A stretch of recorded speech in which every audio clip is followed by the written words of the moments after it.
안녕하세요. 저는 현재 행복한 결혼식을 앞둔 30대 예비 신랑입니다. 누군가를 만나 새로운 가정을 이루기 위한 도약인 결혼식을 코앞에 두고 있다 보니 만감이 교차하고 평소에 하지도 않던 여러 가지 생각들이 불쑥불쑥 튀어나오기 시작하더라고요. 인생을 살면서 많은 일이 있었지만 그 중에서도 어릴 때 있었던 일들이 자꾸 생각이 났어요. 제 성격이 밝은 편이라 다들 제가 인생을 아무 걱정 없이 순탄하게만 살아온 줄 아세요. 학벌도 좋고 번듯한 직업에다 매사에 웃는 얼굴을 띠고 있으니 그런 오해들을 많이 하시곤 했죠. 눈에 보이는 게 전부가 아닌 것처럼 저 또한 겉모습에서 보이는 것이 전부가 아니에요. 저도 어릴 적 다른 친구들이 겪어보지 못했을 많은 것들을 겪어오며 이 자리까지 오게 된 거죠.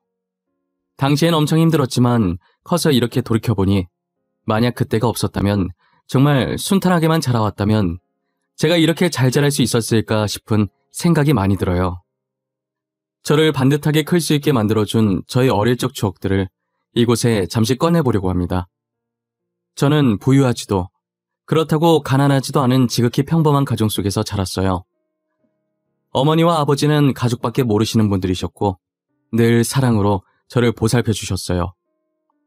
저희가 부자는 아니었지만 넘치는 정으로 마음만큼은 누구보다도 부자였던 가족이었죠. 그렇게 사랑이 넘치고 웃음이 끊이질 않던 저희 사이에 금이 가기 시작한 건 제가 초등학교 5학년이 됐을 무렵 익명의 누군가로부터 온 우편 때문이었어요. 당시 저는 방 안에서 자고 있었는데 아침부터 거실에서 어머니 목소리가 크게 들리더라고요. 평소 부모님께서 잘 싸우지도 않을 뿐더러 어머니가 화내시는 경우가 극히 드물거든요. 그래서 저는 소리 지르는 어머니의 목소리에 놀라서 자다가 거실로 뛰쳐나갔어요. 어머니 발밑에는 서류 봉투가 떨어져 있었고 어머니 손에는 사진 몇 장이 쥐어져 있었어요. 어머니는 손에 든 사진을 흔들면서 아버지께 따지고 계셨어요. 당신, 이게 뭐예요? 이 사진들. 이거 다 뭐냐고요? 옆에 있는 이 여자는 누구예요? 당신 설마 그동안 딴 년 만나고 다녔던 거예요? 그래, 맞아. 안 그래도 나 당신한테 이혼하자고 말하려고 했어. 어떻게 말해야 하나 고민하던 찰나였는데 잘 됐네. 이렇게 알게 된 거 우리 이혼하자. 진짜 미쳤어요? 저 절대 이혼 못 해줘요. 내가 누구 좋으라고 이혼해줘요? 당신 지금 제정신 아니야. 미쳐도 단단히 미쳤어. 어떻게 나한테 이래? 어떻게? 우리 더 이상 재질 끌지 말고 그냥 깔끔하게 이혼 도장 찍자. 계속 이렇게 살아봤자 서로한테 좋을 것 없잖아. 안 그래? 아니요. 전 절대 이혼 못해요. 나 버리고 딴 년이랑 잘 사는 꼴? 저 절대 못 봐요. 저랑 살기 싫으면 그냥 당신이 이 집에서 나가요. 나가는 건 안 말릴 테니까. 아버지는 어머니의 말이 끝나기 무섭게 안방에 가서 짐을 챙기더니 그대로 집을 나가시더라고요. 제가 당시에 아무리 어린 나이였다지만 아버지께서 저와 어머니를 버렸다는 걸 모를 수가 없었어요. 어머니께서는 아버지가 짐을 싸서 나가는 뒷모습을 보다가 문이 완전히 닫히고 나서야 들고 있던 사진을 내팽개치고 그 자리에 주저앉아 엉엉 우셨어요. 저는 도대체 무슨 사진인가 싶어 바닥에 떨어진 사진을 조심스럽게 제 쪽으로 끌어당겨서 봤는데 남자 한 명과 여자 한 명이 마주보고 앉은 게 아니고 나란히 앉아있는 그런 사진이더라고요. 그렇다고 그 두 사람 앞에 다른 사람이 앉아있거나 그런 것도 아니었어요. 저는 왜 저렇게 앉았는지 조금 특이하다고 생각했고 이게 진짜 불륜이 맞나 의심이 들었어요. 왜냐면 뒷모습만 찍혀서 여자 얼굴은 보이지가 않았고 아버지 얼굴만 비스듬하게 보였었거든요. 그런데 살짝 보이는 아버지 표정이 연애하는 사람치고는 그리 밝지도 않았어요. 하지만 아버지가 직접 그렇다고 하니 바람 피운 게 맞는 거겠지 했어요. 아버지는 그렇게 집을 나간 뒤로 끝까지 저희 곁에 돌아오지 않으셨어요. 어머니는 아버지가 바람나서 도망간 이후로 늘 술만 마시며 세월을 보냈어요. 저희 가정은 그날 이후로 웃음소리는커녕 평범한 대화소리도 들리지 않게 되었죠. 어머니가 술잔을 기울이는 소리와 흐느끼는 소리만 집안을 가득 채울 뿐이었어요. 술만 드시는 어머니는 하루하루 말라가기 시작하셨고 저는 그런 어머니가 걱정되기 시작했어요. 제게 남은 건 이제 어머니뿐인데 어머니마저도 제 곁을 떠날까봐 많이 무서웠죠. 아버지는 이렇게 가정을 풍비박산으로 만들어 놓고 집을 나갔으면 잘 살기라도 하던지 어떻게 부고 소식으로 저희에게 찾아올 수 있을까요? 언젠간 다시 돌아오겠지. 언젠간 예전처럼 살 수 있겠지 하는 제 기대를 완전히 밟아버리고 싸늘해진 몸으로 저희 앞에 돌아오는 아버지가 너무 원망스러웠죠. 어머니는 핏기 없는 아버지를 보며 마누라 자식 버리더니 잘 됐다고 꼴 좋다고 마음에도 없는 소리를 하시다가 결국 눈물을 보이시고 말았어요. 의사 선생님이 말하길 아버지의 사망 원인은 혈액암이었어요. 혈액암은 지금도 완치하기 까다로운 병인데 지금보다 의학 기술이 떨어지는 그 당시에는 어땠을까요? 아마 저희가 아버지께서 병에 걸린 걸 알았더라도 약으로 생명을 연장시킬 방법뿐이었을 거예요. 어머니는 가족을 버린 아버지가 미울 만도 한데 장례식을 다 챙기더라고요. 저 같았으면 괘씸해서 모르는 사람인 양 못 본 척하고 지냈을 것 같은데 말이에요. 지금 생각해보면 절대 그랬으면 안 되는 행동이었는데 저는 어린 마음에 장례식을 다 마치고 집에 와서 어머니한테 투덜거렸어요. 가족 버리고 집 나간 사람 뭐가 이뻐서 바보같이 장례식까지 다 챙겨주는 거야? 엄마 진짜 자존심도 없어? 사람이 왜 이렇게 답답한 거야? 지석아, 아빠 너무 미워하지 마. 그래도 널 태어나게 해주신 분이잖아. 아빠도 다 사정이 있어서 그러셨을 거야. 사정? 무슨 사정? 얼마나 대단한 사정이길래 가족을 버려? 나는 사정이 있든 없든 우리 이렇게 만든 아빠 미워. 미워 죽겠어. 제 머리를 쓰다듬으면서 아버지가 사정이 있어서 그랬을 거라고 하는 어머니가 너무 답답했어요. 더는 어머니 말이 듣고 싶지 않아 먼저 제 방으로 들어가 버렸죠.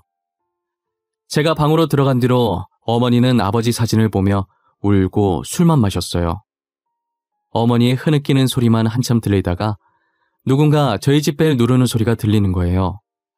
어차피 어머니는 우느라 정신이 없을 것 같아서 제가 나가서 확인했는데 평소 저희 부모님과 친했던 아버지 동네 친구분이 찾아오셨더라고요. 저희 집에 자주 오셨던 아저씨라 저와도 친한 사이였어요.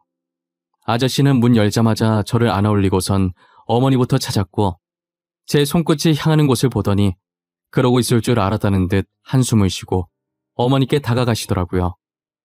저를 내려놓고 손에 들려있던 비닐봉지에서 치킨을 꺼내 어머니 앞에 내밀었어요. 아저씨는 억지로 어머니 손에 치킨을 들려주셨고 곧이어 제 손에도 치킨을 쥐어주셨어요. 저는 치킨을 맛있게 먹었고 어머니는 가만히 쥐고만 계셨어요. 아저씨는 전혀 먹을 생각이 없어 보이는 어머니께 치킨 먹기 전까지 안 간다고 말하셨고 정말 안 나갈 요량으로 버티고 계시자 어머니는 한숨을 쉬더니 어쩔 수 없이 드시기 시작하셨어요. 그리고 아저씨께서는 제 머리를 쓰다듬으시면서 어머니 많이 힘들 거라고 장남인 제가 어머니 좀 잘 보살펴달라고 하시더라고요. 어린 저한테 이런 부탁해서 미안하다고 하시면서요. 아저씨는 그 뒤로도 저녁 먹을 시간만 되면 저희 집에 오셨었어요. 아마도 회사에 출근하고 퇴근을 저희 집으로 하시는 것 같았어요. 와서 늘 어머니와 저의 저녁을 챙겨주시고 어머니의 술친구도 되어주셨죠. 그러다 아예 저희 집 옆으로 이사까지 오셨더라고요. 아무래도 셋이 많이 친했던 사이라 술만 마시는 어머니가 걱정되던 모양이었어요. 그래도 아저씨가 계속 어머니 상태를 확인해 주시는 덕분에 어머니는 술을 많이 줄이셨고 제가 학교 가고 없는 동안에 혼자서 밥도 드시기 시작하셨어요. 항상 저녁을 아저씨와 함께 먹어서 이젠 아저씨가 없으면 허전할 것 같았어요. 아무래도 바로 옆집에 사시니까 저녁 먹고 늦게까지 저희 집에서 놀다가 돌아가셨어요. 그리고 어머니께 저를 봐서라도 정신 차리고 새 출발하라는 조언도 잊지 않으셨죠. 어머니께서는 아저씨의 잔소리가 듣기 싫어서라도 일을 해야겠다며 일을 다시 시작하셨고 아저씨는 늘 어머니와 제 옆에서 지치지 않게 응원해 주셨어요. 그리고 아버지가 없던 제겐 늘 아버지와 같은 존재였던 분이셨죠. 항상 저희 집에 올 때 빈손으로 오신 적이 없으셨고 적은 돈이지만 제게 용돈을 주시곤 하셨었어요. 학교를 다니면서 아버지가 필요한 순간이 찾아오면 언제나 아저씨께서 아버지 대신 나타나 주셨죠. 학생 때는 나쁜 일이 아니더라도 운동회라든지 진학상담이라든지 여러 가지 이유로 학교에 부모님께서 꼭 오셔야 하는 상황들이 생기잖아요. 저는 어머니께서 일을 하셨기 때문에 학교에 올 수 없어서 늘 아저씨께 부탁을 했었어요. 어머니는 투잡, 어쩔 땐 쓰리잡까지 뛰어가면서 돈 벌기 위해 바쁘셨고, 아저씨는 회사를 다니셔서 잠깐 짬내서 저희 학교에 올 수 있으셨거든요. 처음에 어머니가 아닌 아저씨가 제 학부모로 학교에 왔을 땐 놀랐었어요. 아저씨도 놀란 제 얼굴을 보더니 웃으시며 말씀하시더라고요. 아저씨가 와서 놀랐니? 지금 엄마가 바빠서 학교에 못 온대. 아저씨 보고 대신 가달래. 주혁이, 엄마 기다리고 있었는데 아저씨가 와서 싫은 건 아니지? 아니에요. 저는 아저씨가 와서 더 좋아요. 그럼 오늘 아저씨가 제 아빠 해주시는 거예요? 저는 아저씨가 계속 아빠 해주면 좋겠는데. 주혁이 아빠는 따로 있는데 내가 아빠를 했었으나 이렇게 아빠가 필요한 순간에 아저씨가 와주면 되지. 그래도 아저씨랑 아빠는 다른 거잖아요. 제가 엄마한테 잘 말해볼게요. 그러니까 아저씨가 제 아빠 해주시면 안 돼요? 내가 계속 학교에 와주겠다니까 그러네. 하늘에 계신 아빠가 슬퍼하시겠다. 저 아빠 없어요. 아빠가 먼저 저희 버렸어요. 바람 피고 간 사람은 저희 아빠 아니에요. 그렇게 말하면 못 써. 네가 지금은 모르겠지만 나중에 알게 되면 분명 이 순간은 후회할 거야. 지금부터라도 후회할 일 만들지 마. 알겠지? 제가 뭘 모른다는 건지는 모르겠지만 일단 아저씨 말이니까 저는 알겠다고 했어요. 아저씨는 어딘가 모르게 씁쓸한 웃음을 지으시며 제 머리를 쓰다듬어 주셨죠. 그리고 제게 했던 말처럼 학교에 무슨 일이 있으면 항상 아저씨가 와주셨어요. 저는 아버지가 없었어도 아저씨 덕분에 아버지의 빈자리를 느껴보지 못했었어요. 제가 대학을 가던 순간에도 취업을 하던 순간에도 저희 어머니보다 더 기뻐해 주신 분이 아저씨였어요. 아저씨는 용돈뿐만 아니라 대학 등록금까지 내주시면서 저를 거의 키우다시피 하셨었죠. 그래서 취업을 하면 아저씨도 아버지처럼 생각하면서 어머니와 함께 효도를 하리라 마음먹었었어요. 늘 아저씨께 받기만 하던 저희라 표현은 잘 못해도 항상 가슴속엔 고마운 마음을 가지고 살았어요. 이렇게 어른이 되어 취업을 하고 드디어 아저씨께 보답할 수 있는 날이 왔다는 생각에 정말 좋았어요.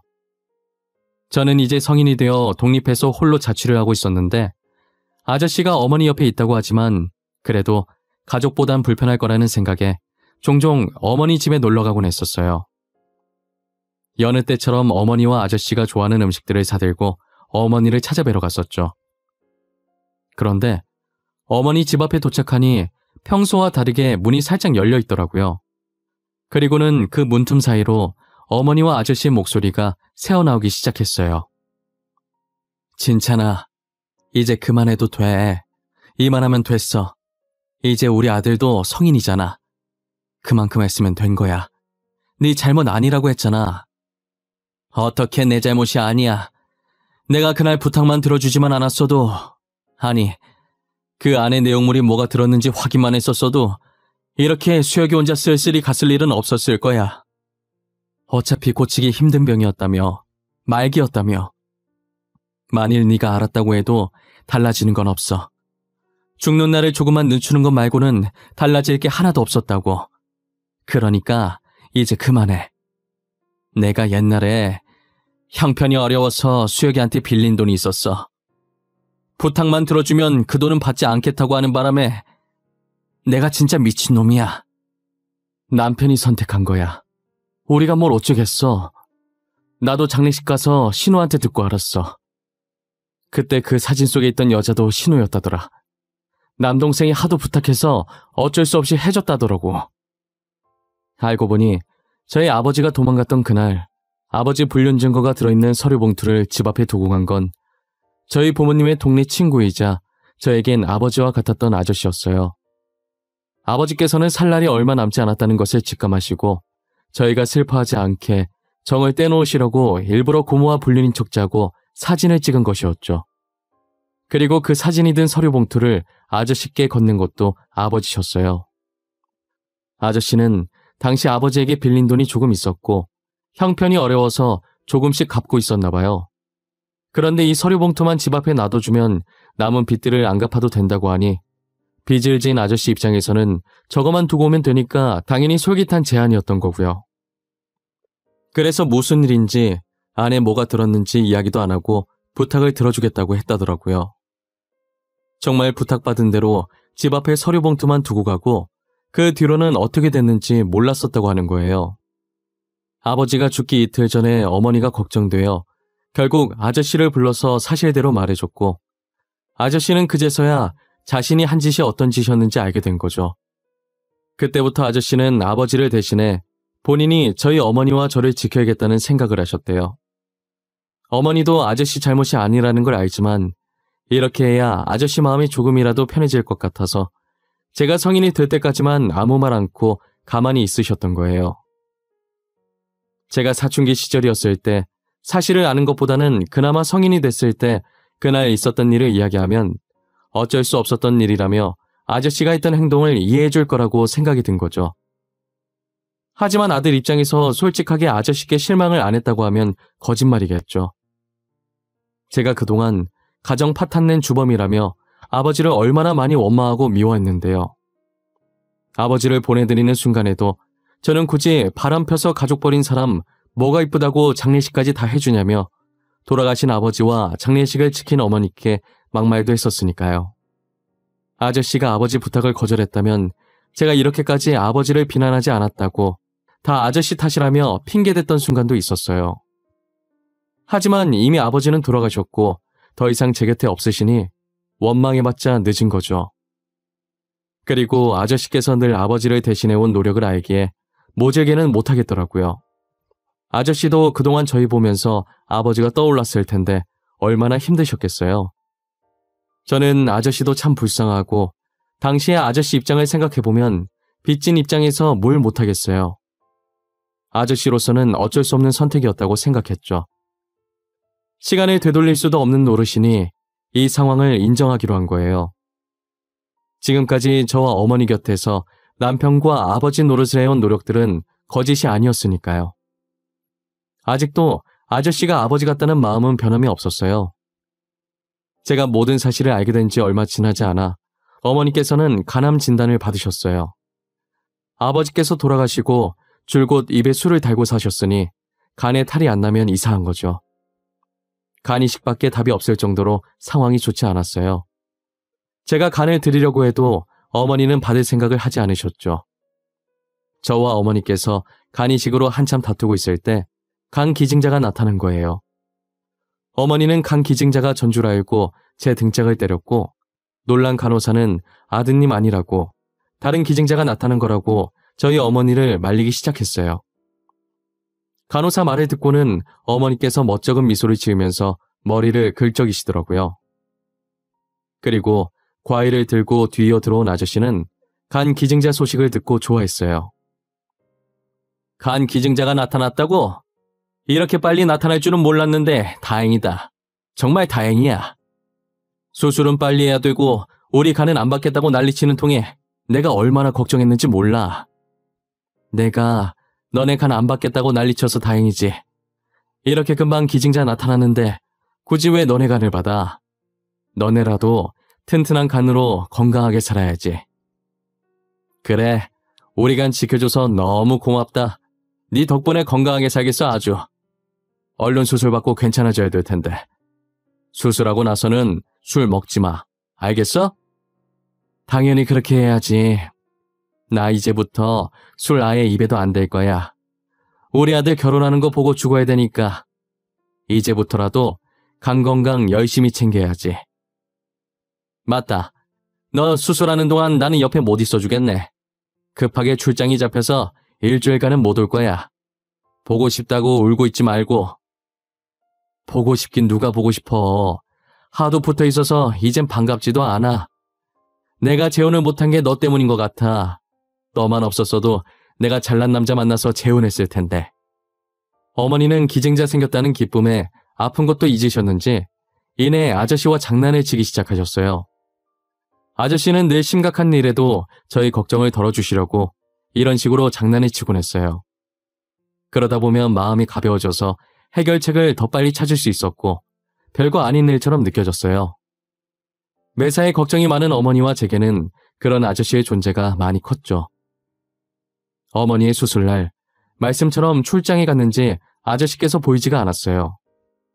저희 얼굴은 안 봐도 전화는 바로바로 받으셨던 분인데 전날부터 전화도 안 받으시더라고요. 어머니를 먼저 수술실로 보내고 다시 한 번 더 전화를 했는데 여전히 안 받으셔서 일을 하느라 안 받는 건가 싶은 생각에 신호음만 가는 전화를 끊었어요.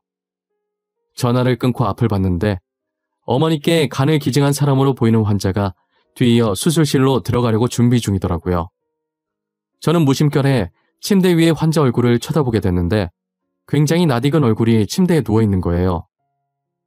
저를 발견하고 살짝 미소를 띈 그 환자는 저희에게 출장을 간다고 했던 아저씨였고 제가 무어라 말을 꺼내기도 전에 수술실로 들어가 버렸어요. 간을 안 받겠다고 난리치는 어머니 몰래 아저씨께서 간 검사를 받고 익명으로 간 이식을 해주신 거죠.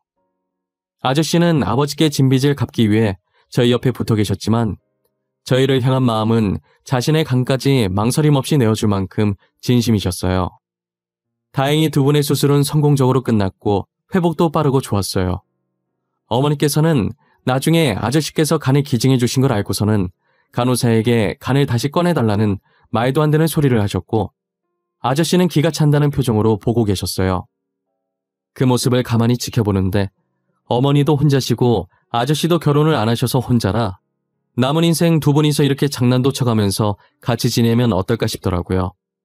그래서 진심 반 농담 반 담아서 같이 살면 안 되냐고 여쭤봤어요. 두 분은 언제 봐도 사이가 참 좋아. 맨날 저렇게 싸울 것처럼 장난은 치는데 안 싸우잖아.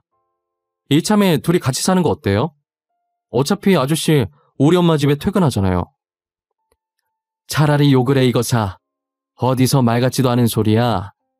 내가 매번 얘 저녁상 차리는 것도 귀찮아 죽겠는데 같이 살면 아침도 차려줘야 하잖아. 너도 아침 먹잖아. 거기에 숟가락만 하나 더 얹어주면 되겠구먼. 누가 보면 상다리 부러질 정도로 차려주는 줄 알겠어. 아저씨도 괜찮아 하시는 것 같은데 그냥 살림 합쳐요. 둘 다 이제 나이도 있는데 혼자보단 둘이 낫지. 안 그래요? 제 말에 아저씨는 싫은 눈치가 아니셨지만 어머니는 조금 고민이 되는 눈치더라고요. 그래서 제가 몇 번 푸시해줬고 어머니께서는 골똘히 생각해 보시더니 아저씨랑 살면 심심해할 것 같진 않다고 하시면서 괜찮은 반응을 보이셨어요.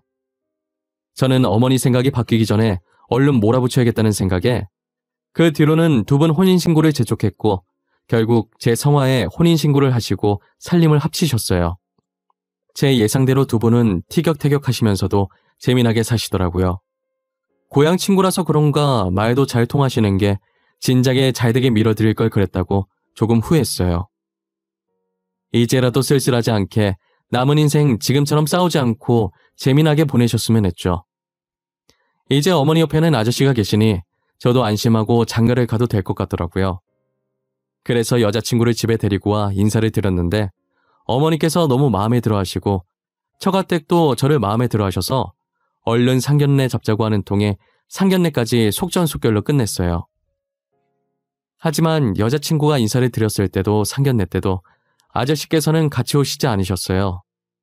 아무래도 제 친아버지가 아니기 때문에 자신이 그 자리에 가는 것은 예의가 아니라는 생각을 했나 봐요. 저는 계속 그것이 신경 쓰였고 고민을 하다가 청첩장을 들고 아저씨께 다가갔어요. 아저씨, 저 청첩장 나왔어요. 제 결혼식에 와주실 거죠? 저는 아저씨께서 저희 어머니 옆에서 제 결혼식을 지켜봐 주셨으면 좋겠어요. 주여가, 내가 감히 네 엄마 옆에 있어도 될지 모르겠어. 특히나 결혼식같이 좋은 날은 더더욱 말이다. 그런 말씀이 어딨어요. 두 분 이제 부부잖아요. 부부는 같이 있어야죠. 제 결혼식 때 꼭 두 분 나란히 앉아 계셨으면 해요. 제 부탁이에요. 아버지. 아버지? 내가 감히 너한테 아버지라고 불려도 되는 건지 모르겠구나. 너도 알잖아. 내가 너네 가족한테 무슨 짓을 했는지 말이야. 저희는 괜찮아요. 이미 지난 일이고 다 잊은 지 오래예요. 그러니까 아버지도 이제 과거는 그만 잊으세요. 그만큼 아프셨으면 됐죠. 고맙구나. 정말 고마워. 이렇게 잘 커줘서 너무 고맙다. 제가 아버지라고 부르자 아저씨는 두 눈이 커지더니 이내 눈물을 흘리시더라고요. 저는 여전히 과거에 갇혀 사시는 것 같은 아저씨가 너무 안쓰러웠어요. 이제는 그 짐을 내려놓아도 된다고, 행복해져도 된다고 몇 번이고 말씀드렸죠.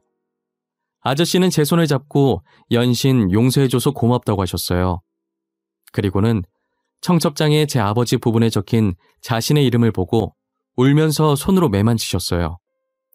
아저씨는 믿기지 않는지 한동안 청첩장에서 눈을 떼지 못하셨어요. 저는 아직 대답 못 들었다고 결혼식에 어머니 옆에 계셔달라고 다시 한번 말했죠. 아저씨는 그렁그렁한 눈으로 저를 바라보시며 천천히 고개를 끄덕이셨어요. 고맙다고, 그리고 항상 어머니 잘 챙겨주셔서 감사하다고, 앞으로도 잘 부탁드리겠다며 어색하지만 아저씨를 살짝 안아주었어요. 아저씨도 자신이 더 고맙다며 제 등을 두드려 주시더라고요. 그러더니 갑자기 저한테 같이 갈 곳이 있다고 일어서시는 거예요. 얼떨떨한 기분으로 아저씨를 따라 도착한 곳은 납골당이었어요. 여긴 무슨 일로 왔나 했더니 저희 아버지가 잠들어 계신 곳으로 저를 데리고 가시더라고요.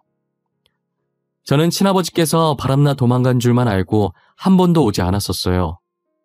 처음으로 아버지의 유골함과 마주하니 괜시리 미안해지더라고요. 아저씨는 유골함을 보시며 담담하게 제 결혼 소식을 전했어요. 처음이자 마지막 결혼식에 아버지 자리가 공석이면 안 되니 그날만 자신이 아버지 하겠다고 하시면서요. 자격 없는 거 알지만 한 번만 하겠다고 허락받으러 온 거라고 하시더라고요. 그러다가 저를 앞으로 세우시면서 그동안 못했던 말 하고 나오라고 하시면서 먼저 자리를 뜨셨어요. 아마도 저를 여기로 데리고 온 것은 본인 때문에 친아버지를 등진 저를 위한 배려였던 것 같아요. 허락받으러 왔다는 핑계 삼아 저와 아버지를 만나게 해주려고요. 저는 처음엔 진짜 듣고 계실지 무슨 말을 해야 할지 입이 떨어지지 않더라고요. 어떻게 말을 시작할까 하다가 아버지께 미안한 감정밖에 들지 않아서 미안하다는 말만 반복했었어요. 그동안 오해했었다고, 찾아오지 못해서 미안하다고, 엄마는 잘 지내고 있다면서 그간 있었던 일을 빼먹을까 싶어 천천히 이야기하기 시작했어요. 그리고 더 이상 저희 걱정하지 말라고 아저씨께서 잘 챙겨주시고 있다고 했죠. 말하면 할수록 마음이 고요하고 편안해지는 것이 정말 아버지께서 제 말을 듣고 있는 것만 같았어요. 계속 미안한 마음이 응어리져 있었는데 이렇게 아버지를 만나서 이야기를 나누니 속이 시원해졌어요. 저는 납골당에서 나와 저를 기다리고 있는 아저씨께 일부러 데리고 오신 거 안다고 감사하다고 했어요. 아저씨는 살짝 웃으시면서 자기 마음 알았으면 앞으로는 아버지 납골당에 자주 들리라고 하시더라고요. 친아버지랑 화해시켜 주셔서 감사하다고, 아저씨 말처럼 앞으로는 자주 오겠다고 다짐했어요. 지금도 특별한 날이 아니더라도 시간 날 때마다 아버지 납골당에 자주 가요. 여자친구를 데리고 가서 며느리라고 소개시켜 준 적도 있고요. 아직 살아계셔서 제 결혼식을 보신다면 얼마나 좋아하셨을까 싶어요. 아마도 지금 아저씨처럼 매일 청첩장만 보면서 입이 귀에 걸려 있으실 텐데 말이에요. 저는 어머니와 아저씨가 잘 지내는 모습을 보면 지금 이대로도 괜찮다는 생각이 들어요. 어쩌면 이 둘을 아버지께서 일부러 이어주신 게 아닌가 싶기도 하고요. 저도 여자친구와 결혼하면 어머니와 아저씨처럼 잘 지내보려고 합니다. 저의 긴 이야기는 여기까지입니다. 제 이야기를 들어주신 모든 분들께 감사하다는 말씀을 드리고 싶고 늘 건강하고 행복만 가득하시길 빌고 또 빌겠습니다.